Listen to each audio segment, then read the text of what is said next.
कई बार जब लोग जीवन में काम करना शुरू करते हैं तब उन्हें बहुत ज्यादा दर्द होता है, तकलीफ होती है, उन्हें बहुत ज्यादा मेहनत करना पड़ता है और ये बात उनसे बर्दाश्त नहीं हो पाती है। उनका शरीर जवाब दे देता है और वो उस काम को छोड़कर किसी और तरकीब से सफल होने का प्रयास करते रहते हैं। लेकिन याद रखिएगा, इस प्रकार से कोई भी व्यक्ति जीवन में सफल नहीं हो पाता है। याद रखिएगा कि सफलता का मार्ग मेहनत, दर्द और तकलीफ से होकर गुजरेगा और ये आपको सहना ही पड़ेगा। तो इसके लिए आप हमेशा तैयार रहिए। तो चलिए इस बात को एक कहानी के जरिए से समझते हैं।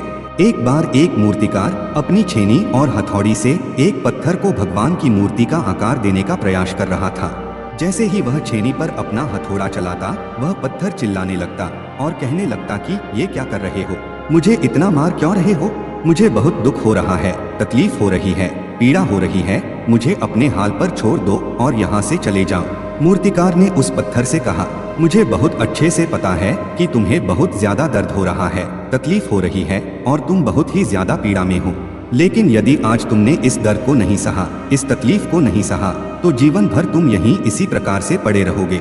मुझे पता है कि तुम में आगे बढ़ने की अपार संभावना है, तुम एक बहुत अच्छे पत्थर हो, लेकिन यदि तुम इसी प्रकार से रहोगे तो कभी भी आगे नहीं बढ़ पाओगे।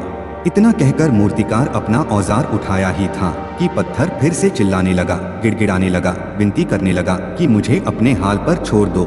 मुझे पता है कि जीवन के लिए कौन सी चीज सही है और कौन सी चीज गलत है। मुझे बहुत ज्यादा दर्द हो रहा है, अब मैं इस तकलीफ को बहुत ज्यादा नहीं सह सकता। मैं जिस हाल में हूँ, मुझे उस हाल में छोड़कर तुम यहाँ से चले जाओ। उस मूर्तिकार ने फिर से उस पत्थर को समझाने की कोशिश की, ज्यादा अधीर मत बनो और अपने सब्र को बनाए रखो, थोड़ी देर और इस दर्द को सहो। यदि इस दर्द को सह लिया तो मैं भगवान की मूर्ति के रूप में तुम्हारी स्थापना करवाऊंगा और फिर दूर दूर से लोग तुम्हारी पूजा करने आएंगे और पंडित लोग तुम्हारी सेवा करेंगे।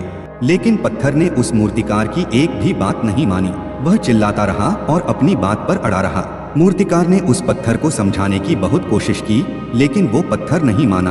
अब मूर्तिकार भी थक चुका था और वह उस पत्थर को छोड़कर आगे बढ़ गया और थोड़ी ही दूर जाकर देखा कि एक और बहुत ही अच्छा पत्थर वहां पड़ा हुआ है।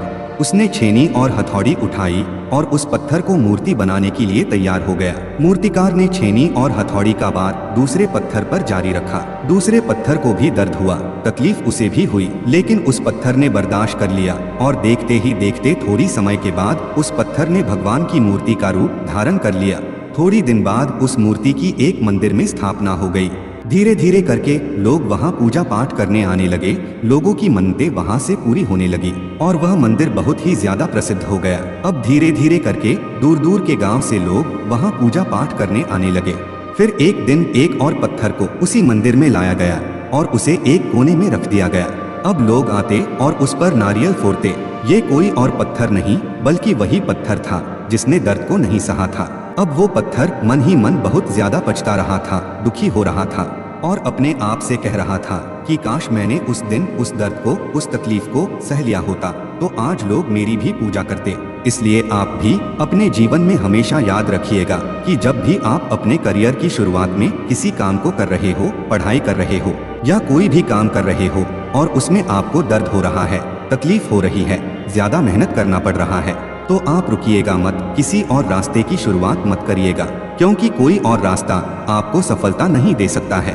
आपको उस दर्द को, उस तकलीफ को सहना ही होगा और उस दर्द को, उस तकलीफ को सहकर आप ज्यादा मजबूत बनेंगे और तभी आप अपने जीवन में आगे बढ़ पाएंगे। और जीवन में हमेशा याद रखिएगा कि आपको पहले पत्थर की तरह नहीं बल्कि दूसरे पत्थर की तरह बनना है। यदि ये कहानी आपको पसंद आई हो और इससे कोई सीख मिली हो तो अपने दोस्तों और अन्य लोगों के साथ शेयर जरूर करना।